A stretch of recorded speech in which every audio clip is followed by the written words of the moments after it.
भारत पाकिस्तान के बीच भीषण युद्ध पर लगाम तो लगा, लेकिन पाकिस्तान अपनी पुरानी हरकतों से बाज नहीं आ रहा है।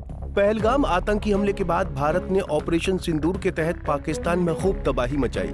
भारतीय सशस्त्र बलों ने 9 आतंकी ठिकानों को निशाना बनाया। इसके अलावा 11 पाकिस्तानी एयरबेस को भी नष्ट किया। इस हमले के बाद पाकिस्तान ने बौखलाहट में कई बार भारत को परमाणु बम की गीदड़ भभकी भी दी। पाकिस्तान की धमकी का भारत ने बखूबी जवाब दिया। इसी कड़ी में अब रक्षा मंत्री राजनाथ सिंह ने पाकिस्तान पर जमकर हमला बोला है। राजनाथ सिंह ने पाकिस्तान और उनके परमाणु शक्तियों को लेकर जो कुछ कहा है वो अब सभी के बीच चर्चाओं में है। बातों को न घुमाते हुए आइए आपको पूरा मामला बताते हैं। दरअसल रक्षा मंत्री राजनाथ सिंह ने श्रीनगर का दौरा किया। पहलगाम आतंकी हमले और ऑपरेशन सिंदूर के बाद वो घाटी पहुंचे।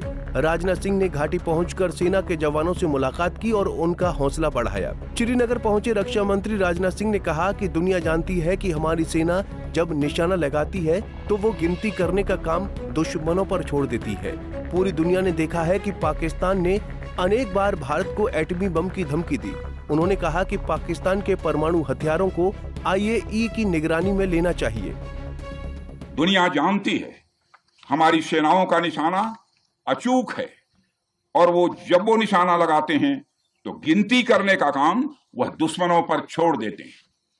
साथियों, आज आतंकवाद के खिलाफ भारत की प्रतिज्ञा कितनी कठोर है इसका पता इसी बात से चलता है कि हमने उनके न्यूक्लियर ब्लैकमेल की भी परवाह नहीं की। पूरी दुनिया ने देखा है कि कैसे गैर जिम्मेदाराना तरीके से पाकिस्तान द्वारा भारत को अनेक बार एटमी धमकियां दी गई हैं। आज श्रीनगर की धरती से मैं पूरी दुनिया के सामने यह सवाल उठाना चाहता हूं कि क्या ऐसे गैर जिम्मेदार और रोग नेशन के हाथों में परमाणु हथियार सुरक्षित हैं? मैं दुनिया के सामने यह सवाल खड़ा करना चाहता हूं। मैं मानता हूं कि पाकिस्तान के एटमी हथियारों को IAEA international atomic energy agency की निगरानी में लिया जाना चाहिए। मैं ये कहना चाहूंगा और साफ तौर पर कहना चाहूंगा। पाकिस्तान को भारत की फटकार। रक्षा मंत्री राजनाथ सिंह यही नहीं रुके। उन्होंने अंतर्राष्ट्रीय मुद्रा कोष से कर्ज लेने पर पाकिस्तान पर जमकर तंज कसा। उन्होंने पाक पर तंज कसते हुए कहा कि पाकिस्तान जहां खड़ा होता है वहीं से मांगने वालों की लाइन शुरू हो जाती है। भारत आज उन देशों की श्रेणी में है जो IMF को फंड देते हैं ताकि IMF गरीब देशों को कर्ज दे सके। बता दें कि पाकिस्तान की आर्थिक हालत कई सालों से काफी बुरी है।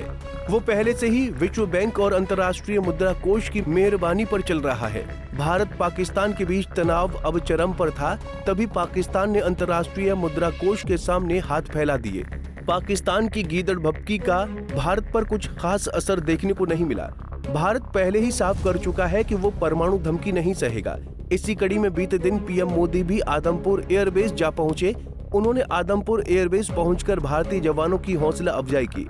भारत ने साफ कर दिया है कि अगर दोबारा कोई भारत की ओर आंख उठाएगा तो उसे करारा जवाब दिया जाएगा।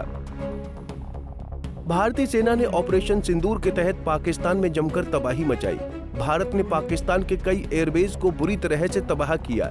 बता दें कि इसकी जानकारी भारतीय सेना ने प्रेस कॉन्फ्रेंस कर दी थी।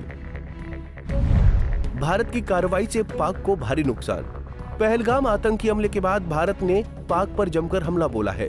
ऑपरेशन सिंदूर के तहत भारत ने 9 आतंकियों ठिकानों पर कार्रवाई की, जिसमें बहावलपुर, मुरीद के सरजाल और मेहमूना जोया और POK के सवाई नाला, मुजफ्फराबाद, सैदना बिलाल, गुलपुर, कोटली, बरनाला, भीमबर और अब्बास के नाम शामिल हैं। इसके अलावा भारत ने पाक के 11 एयरबेस को भी ध्वस्त किया, जिसमें नूर खान एयरबेस, POK में Skardu airbase, Rafiqui airbase, Murid airbase, Sukkur airbase, Sialkot airbase, Chunian airbase, Shahbaz airbase, Sargodha airbase, Pasrur airbase और भोलारी एयरबेस शामिल हैं। जानकारी के मुताबिक भारत के स्ट्राइक से पाकिस्तानी एयरबेस को काफी नुकसान पहुंचा है। जानकारी के मुताबिक पाकिस्तानी एयरबेस को नुकसान पहुंचाने में भारत की बनी ब्रह्मोस मिसाइल का अहम योगदान रहा है। ब्रह्मोस मिसाइल दुनिया की सबसे घातक मिसाइलों में से एक मानी जाती है, जिसे इंटरसेप्ट कर पाना बेहद मुश्किल है। बहरहाल पाकिस्तान की नापाक हरकतों का जवाब भारत पहले भी देता आया है और अब भी देगा।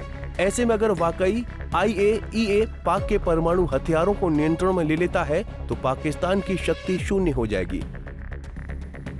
Bureau report, Punjab Kesari TV. हमसे जुड़े रहने के लिए हमारे YouTube चैनल को सब्सक्राइब करें और नई वीडियो की नोटिफिकेशन के लिए बेल आइकॉन को दबाएं।